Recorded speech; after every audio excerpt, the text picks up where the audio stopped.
All right. Hello. It is a pleasure, as always, to be here. Welcome back to the second paradigm. I'm B, the being that David has been channeling since 2016, and alongside David and Miriam, we've built out this rather massive body of work. Now, the point of the second paradigm, really at large, is to build your intuition into a real-time operating system, a real-time personal connection to God. The challenge with doing that is really twofold. First, your own biology isn't particularly attuned to your soul.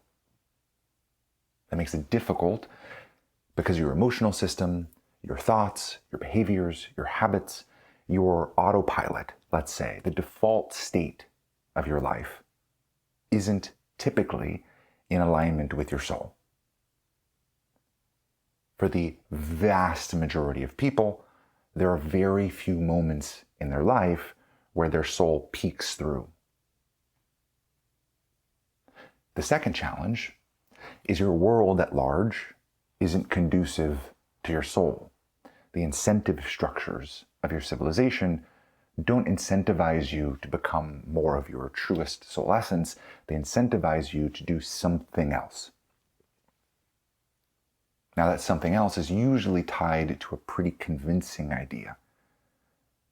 It's a convincing idea about your finances or about the way you're going to feel if you do A, B, C, D, E, F, G. Your safety and security, your family, your reputation, your general status in life, your overall quality of life. Right? And all of these things pull on you in countless different directions, whether it be survival, material desires, or emotional desires, just to feel better. Now, with this massive barrage of what we could call pushback against your soul, it's incredibly difficult to do something as simple as just trust yourself. So over a very long period of time, David and Miriam have slowly sort of deciphered out this larger body of work that's been trying to come through. And we've brought through piece by piece every step of the journey to be able to install that operating system, what we could call Intuition OS. Now, the benefit of this is there is a point along your own spiritual journey where nothing feels wrong or off about your life. Now, for most people, rather plagued with deep existential crisis underneath the surface, this is a sort of far-fetched idea, this idea that everything in your life can feel right. And there's elements of that as a sort of utopian vision that people are already chasing. They want everything to feel right in their life. But the paths that they take to get to that utopian emotional state often lead them in the exact opposite direction, which is why you find so many individuals who dedicate years of their life to making more money or to developing certain relationships, building a network, doing all of the right things, checking every single box, and at the end, they feel alone. They feel as though it wasn't quite worth it. They didn't get what they were searching for, or maybe they just aren't there yet. There's something that they're still doing wrong to not have achieved that utopian emotional state where nothing feels wrong anymore. Nothing feels off anymore. But this intuitive pathway is very different, because by the time you arrive in this destination of becoming your truest self, acting as yourself, and really building the freedom inside of you to be able to act and think as yourself, by the time you arrive at this destination, genuinely nothing feels off or wrong. It's not just some far off utopia that you can only get to by achieving certain checkboxes or by climbing certain social hierarchies, that destination is very much real. And this is something that most people are fairly unwilling to acknowledge. That it's even possible to live a life that doesn't feel off.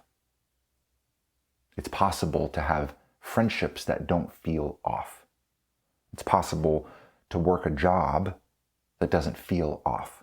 It's possible to be in a relationship that doesn't feel off. It's possible to live in a location surrounded by a larger community where the whole of your reality configuration, as we like to call it, feels right. Now, it's not that this is that utopian emotional state where everything feels good. It's not that you feel happy all the time. It's not that your quality of life skyrockets to such a degree that just the sheer contrast of where you are now from where you used to be is so overwhelming that all you can feel is gratitude. It's really none of those things. Rightness has nothing to do with happiness. Rightness has nothing to do with long-term practicality and stability. Rightness has nothing to do with most things that people chase. Rightness, at its core, is something that can only be personally experienced. Two people working the exact same job can feel very different things about that experience. One can feel as though they're deeply supposed to be there. Deep at their core, there's a rightness. Another person can feel as though it's time to go. In fact, it's been time to go for a very long time. It's as if there's nothing there in that experience for them other than the material security.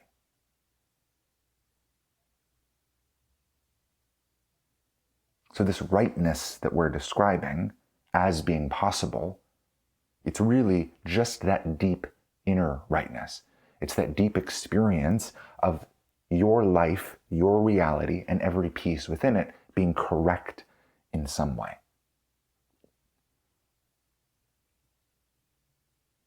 Now, while certain personal development and spiritual spaces might have you imagine that that rightness is something you can generate within you, what you'll find at the end of those journeys is that that's largely incorrect. You actually cannot maintain an emotional or cognitive state for longer than, let's say, a period of a few years when it's in dissonance with your actual reality. When your reality actually isn't right deep within you, you know it.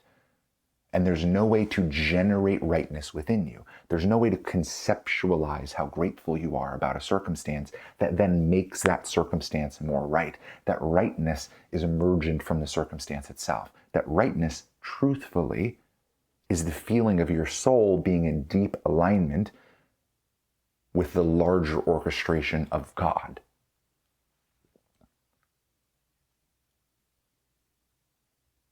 That you are positioned within reality at the exact place that's most beneficial to you and where you serve the greatest possible purpose given the circumstances, given where you're at, given the state of the world. That's a very big given. But when you are in position, let's say, when your life is correct as seen by your own intuitive guidance, it generates that feeling of rightness. It's not something you can manifest. It's not something you can cognitively get yourself to. It has nothing to do with monitoring your thoughts. It has nothing to do with wrangling control over your emotions. It has nothing to do with anything you can do other than the decisions that you are actually making in your life and whether or not at those choice points, at those forks in the road, you make the decision that's representative of your soul or that's representative of some obligation or adolescent desire.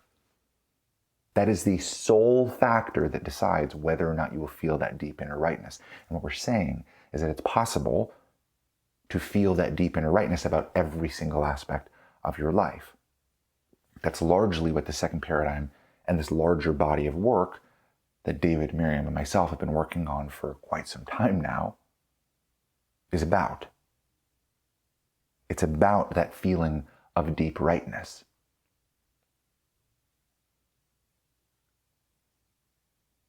Now, as you might imagine, if you were to pursue this feeling of deep rightness, that would mean choosing things that are rather counterculture, let's say.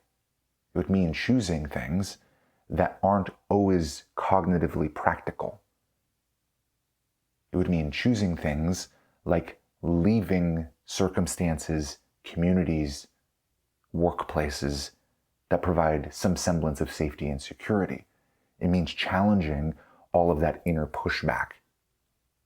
Not only the pushback that comes from the surrounding world, but the pushback that's just in you, that you can't escape. It's built into your biology. That's uncomfortable of a process enough that most people will never do it. Even if they know it's possible, most people will never do it. And that's really, truthfully, one of the largest tragedies about your world, is that even when your soul path is directly in front of you, there's a degree of intensity that comes with choosing it. There's a feeling of missing out on, truthfully, false utopias that could never be realized anyway. But there's still this feeling of missing out on the allure of something else that's strong enough that even if your desire is to act as yourself, even if your desire is to be sovereign, even if your desire is to be light, meaning working hand in hand with your real-time personal connection to God, your actual intuitive guidance, even if that's your intention, most people will never do it. It's not that they aren't capable of it. It's that it's unbelievably uncomfortable and unbelievably unpopular. There's not a lot of evidence you have that points to it working. There's not a lot of evidence you have of other people walking that path that feels deeply right to them and it going somewhere that you would want to get. There aren't a lot of models for it. It's not behavior you can reverse engineer. You can't find certainty in that path of rightness. In fact, every step you take feels like a bet. And this bet is something that relatively few people are willing to make. It's just the reality of where you are, of where your civilization is, of where your biology is. The sad reality of living on Earth at this time, in your era, immersed in your culture, immersed inside of your collective field, that sense that you can feel your larger collective, immersed inside of your past experiences, inside of your biology. There's enough pushing in on you that the path to choosing your soul is very, very, very unlikely, and most people won't do it.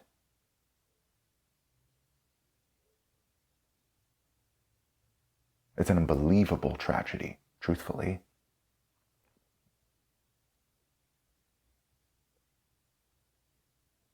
That it's difficult enough that even when you were willing, and even when you're actively doing it, it still feels like a bet. It feels like you were gambling with your network, with love, with affection, with status, with financial stability. It feels like you were gambling your life away to chase a feeling.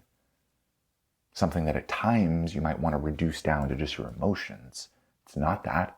It's your deepest soul truth, but at your worst, at anyone's worst, it feels like an emotion.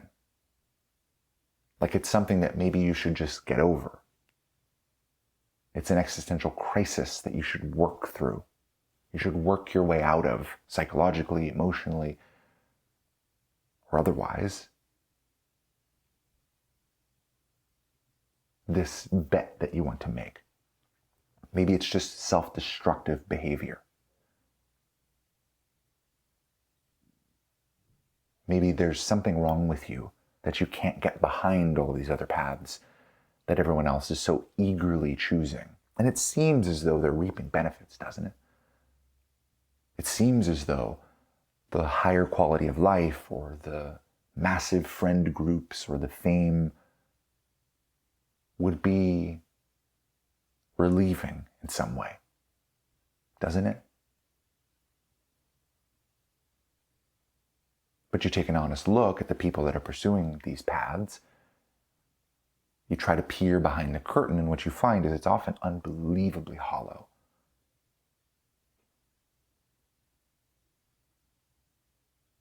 Enough that most people with money, with the quality of life that they chased for so long, end up saying things like, well, money's just an amplifier of who you are. They start repeating statistics about how money doesn't really change anything past a certain point. They have trouble rationalizing what the money is actually even doing. And deep down underneath, there is a feeling of, is this actually worth it? Was that actually a good use of my time? Sure, I'm safe and I'm secure, and that's nice, and now I have time to pursue everything else. Now I have time to find myself, let's say. But there's still this lingering feeling of whether or not it was worth it. Because that's the thing about really every false utopia presented to you, every carrot dangled in front of you, is by the time you get there, something's changed. It's not what you thought it would be. Because no one chases money that then just sort of sits. And it changes your life, but then you sort of get used to it. And then you still have to find something that matters. That's not the reality people are chasing.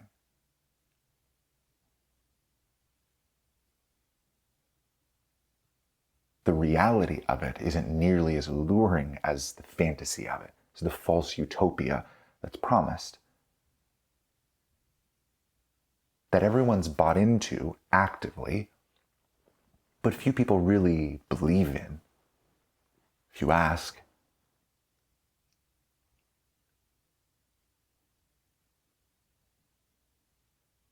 there's this odd behavior of chasing things that people already know aren't real, already know aren't what they're cut out to be, what they're presented to be. But the allure still hooks just enough to make it worthwhile. Or at the very least, the bet is still too difficult to make. It feels like doing something else and chasing things that are hollow may be the only option.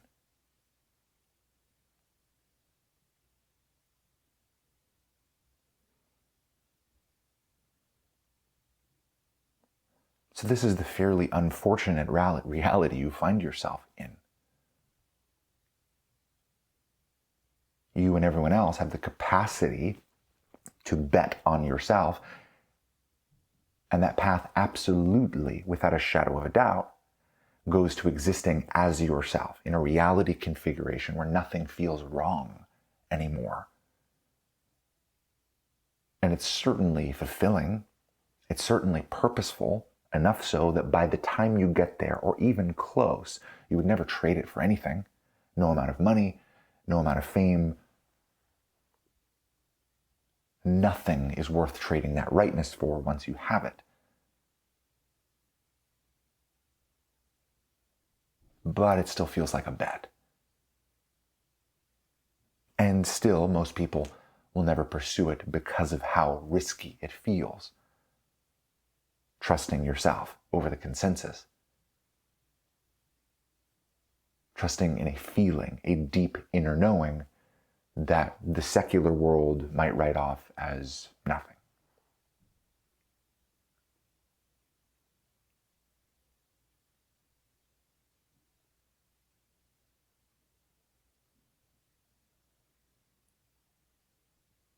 But given these challenges, given the circumstances, there's still openings. It's still very much possible to do the impossible, to make that bet that's excruciating at times, that's terrifying at times.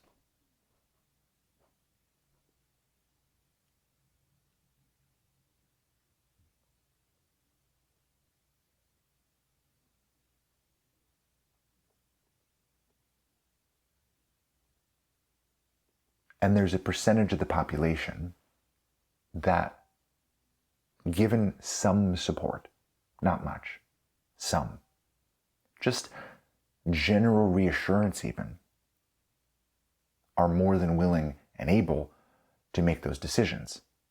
There's a percentage of the population that's already making those decisions. They don't know if it's worth it. They don't know what's wrong with them, that they can't pursue the traditional path or the obvious paths out of some degree of suffering. They don't know why they care so much about that deep inner rightness. They don't know why everything feels wrong, but they're doing it anyway. And these are the individuals that, very truthfully,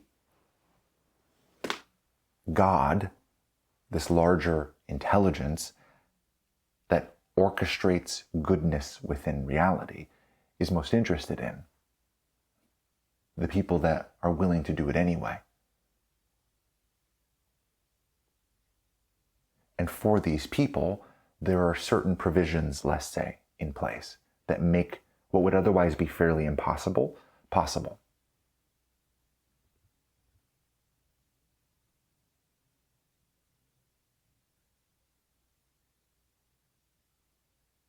You could say that we are one of those provisions, in that we're here to help assist with that process, to reinforce from an external perspective outside of what feels like ironclad reasoning of your collective field, outside of that secular perspective, outside of the human perspective at all. We're here to help reinforce that soul perspective, to sort of repeat back to you what you already feel inside anyway, but we're not the only provision, certainly. It's not about us at all. The larger provision is the way that God, through your intuition, not a conceptual God through the Bible, but God, actual light, through your own personal real-time connection. There's a way that God sort of orchestrates circumstances for you, guides you into very unique challenges in your life. And on the surface, it doesn't feel like a provision at all. It doesn't feel like a gift. But by being guided into very specific challenges, ones that are borderline excruciating when you're facing them, you're able to make a clear and distinct choice. And what you'll notice, for those who are already doing this, for those who are already pursuing their own deep inner rightness, what you'll notice is that you come up against choice points in your life where undoubtedly you can pursue money, fame, love, affection, status, all of the material and emotional desires. You can pursue fulfilling your obligations, being responsible, being a good person. Or you can listen to yourself, trust yourself, and make a bet.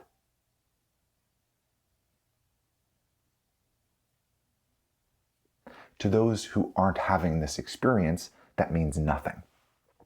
And there's no way to generate that experience because it's externally generated by God, and it's a provision given to those who are already doing it. But for those who are already doing it, this experience is fairly undeniable. There's a way for you to act as your soul, and in a way to actively deny all the things you know to be not true. And in doing so, over a period of time, you start to teach your biology how reality actually works. You start to get your body on board with your soul. Because when you live an experience where your own biology is terrified of the next 2 to 4 weeks, let's say. Financially, it absolutely cannot work out unless you do A, B, C, D, E, F, G. Your biology is terrified of the next 6 months. If you don't get your life together, everything's going to fall apart. You're going to lose everything. You're going to be a laughing stock. Whatever the intense emotion may be that's trying to compel you into action. When you see that in front of you and you're feeling it and aren't acting on it, you start to experience the actual consequences of not doing those things. And what you realize very quickly is that the consequences are nothing like the imagined consequences. By the time you live those 2 to 4 weeks, you realize that nothing's particularly wrong. Your emotions sort of created this false reality, this false dystopia that you thought you were inching closer into and needed to avoid at all costs. By the time you get there, you can handle it. There's nothing particularly wrong. Your deep inner rightness said, there's nothing wrong. Nothing to do. You don't need to make any moves right now. So you make a bet, right? You're faced with a choice point where you either need to scramble manically, generating and using your emotion as fuel to complete a set of mandatory tasks to either get what you want or to survive. And instead of doing that, you trust your inner rightness, which says there's absolutely nothing to do. There's a choice point, two completely different perspectives on what reality actually is. And when you live through that experience, at the end, you get to test your hypothesis. You get to test your bet. And when it works out every single time, because it always does, because your intuition is in fact always right, which you already know, which is why you're following it anyway. When you live the experience of not dying, or of that false dystopia not being real, what you've done is actually rather profound. You found experiential data to invalidate the thing that controls everyone around you. That's the provision that's been laid out. It's a path to reclaim your free will.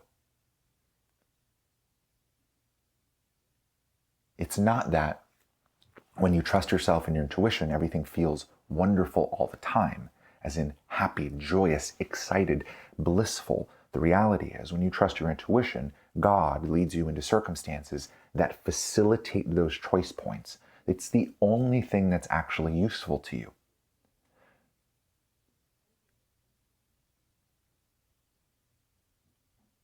Because if you imagine that God were to guide you into the path to maximize fame, wealth, emotional desires, material desires, you would be moving in your life in the exact direction as the larger current of your biology, and you would ultimately learn nothing.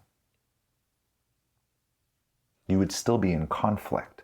Your soul would still be in conflict with your own biology, and your soul would still be in conflict with the larger world around you. But since you're moving in the exact same direction, being guided to do the exact set of actions that you would do anyway, if you were compelled by your fears, if you were compelled by your deep adolescent desires, or if you were compelled by the larger collective current, the status quo, if you were moving in the exact same direction as what you were being compelled to do, you would learn absolutely nothing.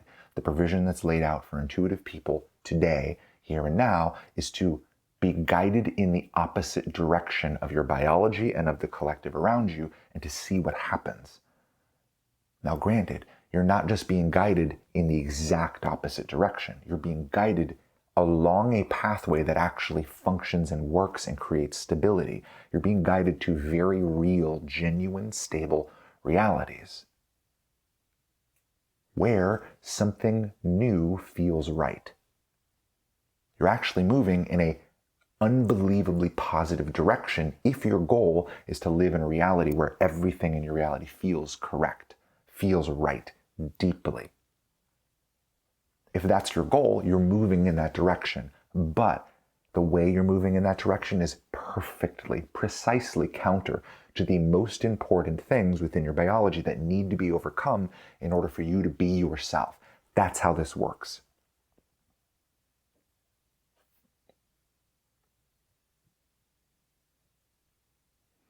Now you might imagine if your own biology were a match for your soul, had all of the exact same values, would have made all of the exact same decisions, if all of your emotions moved in the exact same direction as your soul was ultimately guided to go and your soul would ultimately want to go, and the world around you was set up in such a way that when you move in that soul direction, all of the incentives unlock. You might imagine the most soulful you can possibly be, the most in deep alignment with yourself you can possibly be, you would be wealthier, you would be rewarded with a higher quality of life, let's say, you would have more friends, more people would like you, you would be more famous, whatever the current incentives are, we can map that over to this hypothetical world. If the world around you and your own biology were in perfect alignment with your soul, it would make no sense for God to then guide you in a completely opposite direction, to build freedom from those things. But that's not the world you live in. The world you live in requires that the thing you're being guided to is useful in this very particular way, because the largest issue, the largest challenge here is that dissonance and conflict between the world and your own biology and who you actually are and the decisions you would actually make. Now, who you actually are, your truest soul essence, is deeply interwoven with your purpose, the whole reason why you're here in the first place. And that's deeply interwoven with that guidance from God. Your soul, your mission, and God are all sort of in perfect alignment. That's what makes reality useful. But here, you have an opposing force. The world around you and the incentive structures, the structure of your civilization at large, and your own biology, born from your lineage, which was steeped in the culture around it, is in conflict with you. Here, because things are like this, that provision is made. That's what's unique about living here and working with God and being light. Once you understand this, your challenges don't come with a deep sense of woe. You start to realize that you don't particularly have problems. Your deep inner turmoil and conflict isn't something uniquely wrong with you. It's something uniquely right with you, meaning you are accessing a gift, a provision directly from God that other people truthfully don't have the pleasure of experiencing, don't have the opportunity to experience.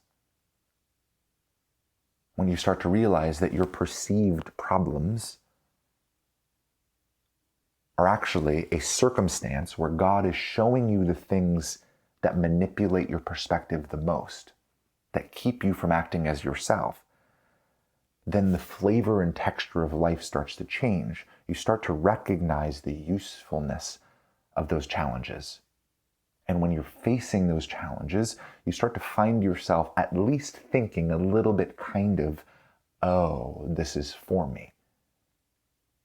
Oh, this is good for me. Oh, I can see how this is useful. Do I prefer this experience? No. Do I love this experience? No. Am I blissful? Absolutely not. Am I sort of more miserable than I would be if I weren't pushing into this? Of course. But I can see exactly how it's useful and I can feel the deep rightness inside of it. I know that defying my own biology, my own fears, my own misperceptions about reality, and defying the collective current that's trying to take me down pathways that are anything but what I came here to be, I recognize that none of this is useful. And the only way to uninstall this old operating system for my way of being, the only way to install the first paradigm, let's say, is to follow the guidance that I'm receiving, is to walk in direct opposition to it. That's where my challenges are coming from, I see. It's not a thought problem I'm having. It's not an emotional problem I'm having. It's not that I'm so deviant and so different and so messed up. It's not that my trauma ruined me and now I need to heal myself back to some sense of normality. I'm actually rather unique in that I have a unique opportunity to actually take advantage of the provision given to earth by God in this time, which is to overcome all of the current that takes me in the opposite direction of what I came here to be, and to maybe actually do something here as myself. Because coming back to the hard reality of where you're at, what you realize very quickly is that people are not acting as themselves. They seem to be walking archetypes. Each slightly different archetype having a sort of script that they're walking by, living by, acting by, even talking by. The vernacular of each of these individual pockets of your collective, you can spot people and go, oh, you're that type of person. That's interesting. And somehow you feel as though you don't quite fit into any of them, or the reality is nobody fits into any of them. They are a soul underneath that. They are not that. And the more you see that there's a soul underneath the archetype, the more you see that there's a soul underneath the character, the more that you see that there's a soul underneath the perceived obligations and false utopias and dystopias, the more you recognize that you live in a world where souls are trapped inside of a biology that's incompatible with them, trapped inside of a world that incentivizes the pieces of them that are most incompatible with who they are. The more they stray away from themselves, the quicker the path is to rewards. Now, regardless of how this might have been set up, regardless of how you got here, the more you see it, the more it's undeniable that people are incapable of living as their truest self.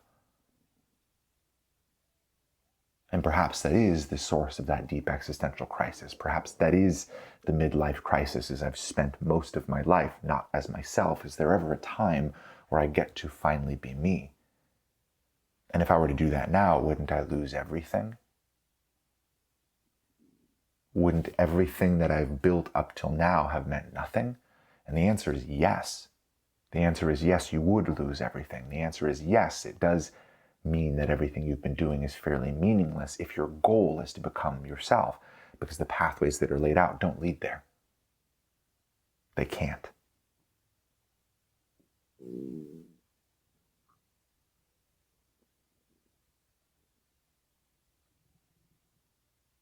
The more you're able to embrace some of these hard realities, these hard truths about where you actually are, the more this unique conflict inside of your circumstance starts to become useful. You start to see the benefit to it, the unique benefit to it. And maybe at some point you stop feeling so behind for your deviance, for not being able to commit to the paths that everyone else is committing to, for not being able to choose a character, let's say.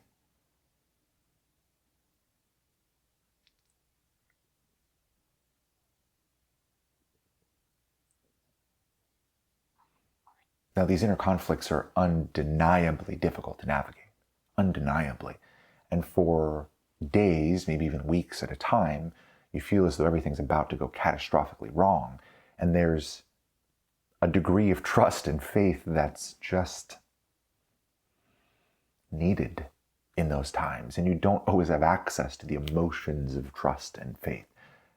There's a commitment to yourself that's required in it.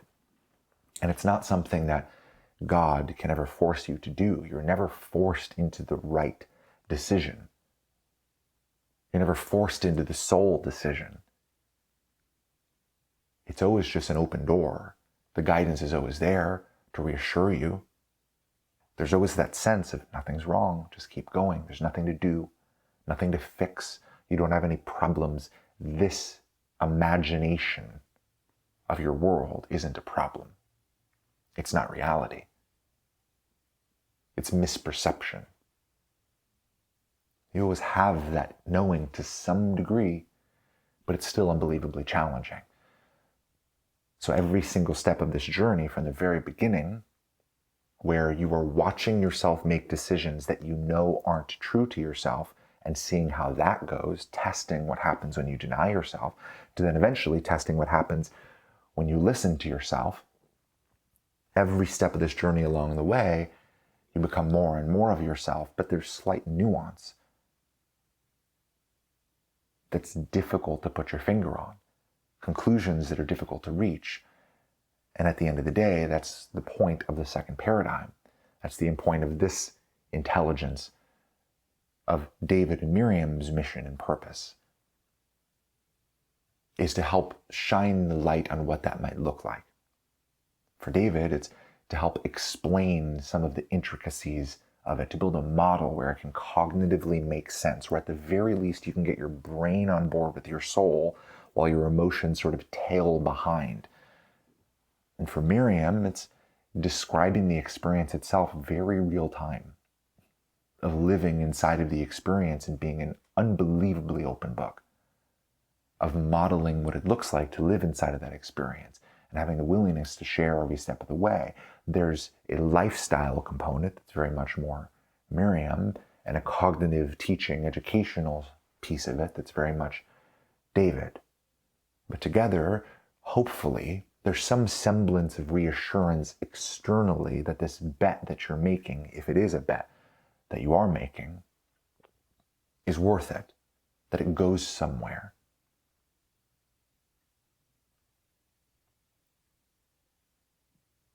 None of us, myself, David, or Miriam, can take away the discomfort for you of doing something so unbelievably different. You will feel some degree of shame from being so different. You will feel low from walking down a path that you feel is deeply right, but cognitively and emotionally, you feel as though is just leading you to catastrophe. There is no way to live this experience without feeling the ramifications of your decisions. But if you can know that it's worth it, if you know that that deep inner knowing actually means something, and if we can reassure you externally,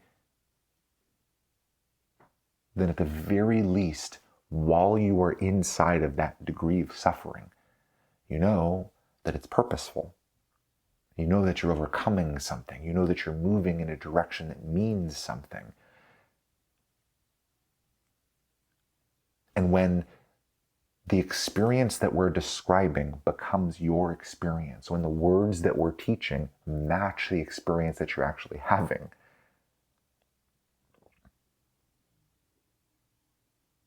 it helps to anchor in that sense that you're on the right track.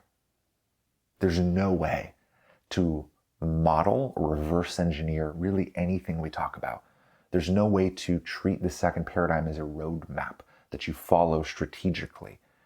All we can do, and all David and Miriam can do, is describe the experience you're already having. If you aren't having the experience, there's nothing to describe.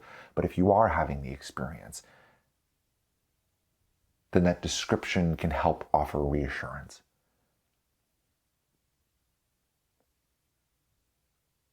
Some social affirmation, some much needed social affirmation that moves in the opposite direction of where everything else is pulling you. We hope to be able to be that reprieve from the pressures of your biology and from the world, and we hope to be able to describe much more in future videos. But for now, we hope that just this general overview, if it does describe the experience that you're already having, if you are already making that bet within you, we hope that there's at least some reprieve and context in here. And at the very least, even outside of any of the cognitive pieces, we hope that this space here with you can be a reprieve energetically a space where you can listen and sort of tune in to the feeling of your own soul. I hope that we can create a little bit of a buffer for you where you can find some degree of clarity, regardless of whether the clarity you're finding is the exact thing we're speaking about.